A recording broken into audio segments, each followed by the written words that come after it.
You know that sentence that would finally make a stranger understand what you do? You're probably the last person who should write it. I'm Robbie Fowler. Welcome to issue 273 of The Four Wins, where each week you get something to try, apply, ponder, and relate to. Let's jump in. Win number one, something to try. Now, you've wanted to try one of the many dictation apps that are out there, but you haven't pulled the trigger yet because you use inside jargon, there's technical terms, you show up differently when you're in Slack versus when you're texting your friends or your mates versus when you're writing a formal proposal or agreement. I want you to give Monologue a spin. Now, Monologue stands out from the crowd by being context aware. So you can dictate in Slack, and Monologue sees that, adapts the tone for you. Likewise, you could dictate in your email client, and Monologue will automatically format that into bullet points. There's a companion iPhone app for recording notes and dictating anywhere you normally type. Let's start with the free trial, and I think you'll love hearing yourself talk. I've downloaded Monologue here and started the trial, and let's see how this sample dictation works. Hi Cora, let's loop David into this project. His email is david@every.to, or you can call him at 844-302-9036. That's not bad. Formatting looks great. Email looks great, even with that different .to extension. Now let's try hands-free mode. I'm going to double-click the shortcut key. Hi Mom, I'm trying out this new app called Monologue. It does incredible voice-to-text transcription and formats my messages based on context. You're going to love it. Love, Robbie. Okay, not bad. Now, like every human does, it did misspell my name.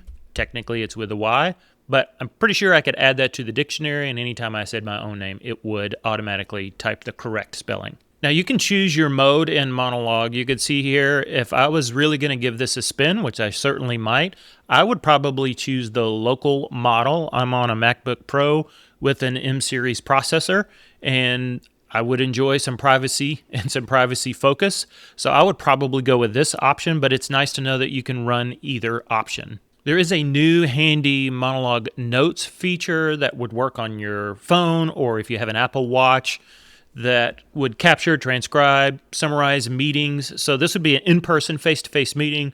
You could just set your phone right in front, and I know there are other built-in apps on the phone. My guess is Monologue would probably do a little bit better job of that and probably format those notes better. In addition from those notes, as you can see here, you can get the full transcript. It can pull out action items. It can search across all notes if you're capturing multiple notes in there. So another really handy feature now that they've added an iPhone, iPad, Apple Watch companion that does sync up with your desktop version. So that's Monologue. I would encourage you to check that out. I'll probably give it a spin and see how it compares to WhisperFlow. Win number two, something a client recently asked. This is part 4 in our series, Why Nobody's Buying What You're Best At. The challenge is this. I'm really good at what I do. I've got clients. I've got proof. So why is nobody buying it? This week, where you're the last person that can write the sentence. Now, you know the sentence exists.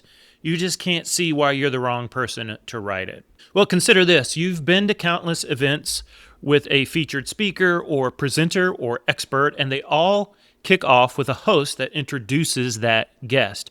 But the presenter didn't write the intro that makes you and I lean in. Now, let's go back to our artist metaphor that we've been using. The artist creates the art. But here's what happens in the real world. Next, a museum exhibition curator would actually curate the artist and their art. But I want you to pay attention to this very interesting quote from Ellen Roberts from the Taft Museum. She's an exhibition curator, and listen to what she says. Quote, "A good curator is very close to the artwork, but because of that close relationship, the curator may lose track of the audience, that is, those coming to view the art. So the director of interpretation in a museum, that's the person that steps in to refine the message about the artist and their art so that it lands with the museum's audience. And then finally, actually a director of marketing or communication would usually translate all of that into the marketing of the art show or the exhibit, the website, the ads, newsletters, all of the marketing that goes around that.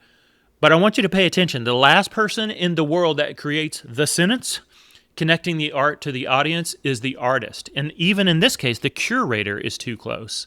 Now, as a founder or a specialist or an established consultant, your proximity to the expertise is what blocks that self-translation. And now, this is a structural fact. This is not because of some moral failure on your part.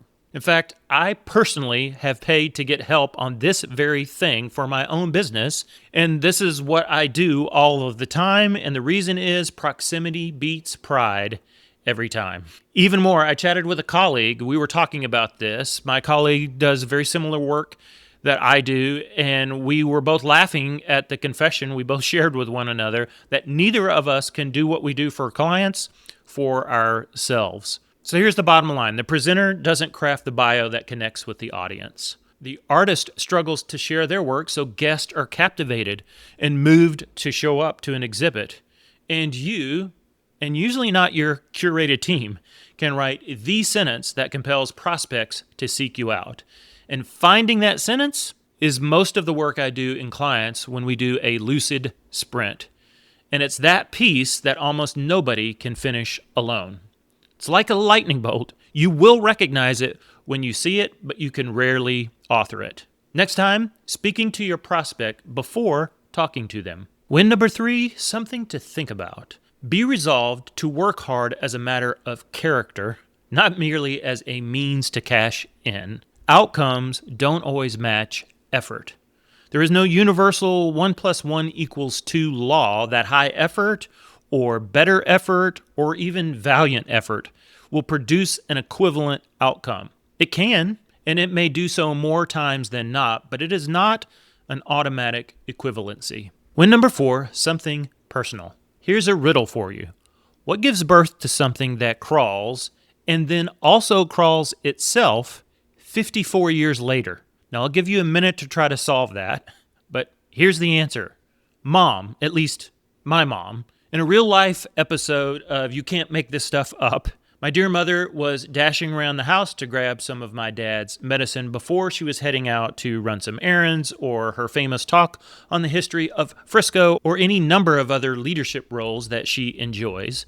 She extends her right foot out into the bedroom to retrieve the medicine over my dad's walker, and then swoop, her foot caught the wheel of the walker and not the floor. If you're old enough like me to remember this quote, down goes Frasier. Snap goes the ankle for my mom. Big, big ouch. Now, a side note, the house that was purchased back in 1982 still has the world's most luxurious carpet. It's luxuriously thick. It's the thickest carpet I literally have ever encountered. I believe the people that built the house 2 years earlier were in the carpet business, but I think that carpet may have saved her from a hip crack or like a head smack. So to summarize, Mom broke her ankle on Dad's walker, and that's not even the riddle. In fact, that sounds like the cheesy title of one of those Christmas songs, Mama broke her ankle on Daddy's walker, which brings us back to the actual riddle. Mom gave birth to me, and I started crawling like all the babies before me and the babies before them. Then fast forward 5 decades from that moment, and Mama breaks her ankle on Daddy's walker. Then poor Mama was crawling to the bathroom through the world's most luxurious carpet with her black and blue throbbing ankle strapped into one of those unwieldy ankle braces. Thankfully, we've moved back to Texas, and so we're much closer to them. So I headed over to my mom's house to put together the one-legged knee scooter for her to scoot around the house on. And then, just like she did for me those many, many, many years ago, I helped Mom go from crawling to walking. Touché, dear mother. Keep building a life-giving brand. I help owners of service businesses, specialty medical practices, and established consultants build the strategic foundation their marketing has been running without, so that every tactic, every hire, every dollar finally pulls in the same direction. If you think we might be a good fit, there's a link in the show notes on how we might work together. I would invite you to go explore that page, and then let's have a conversation.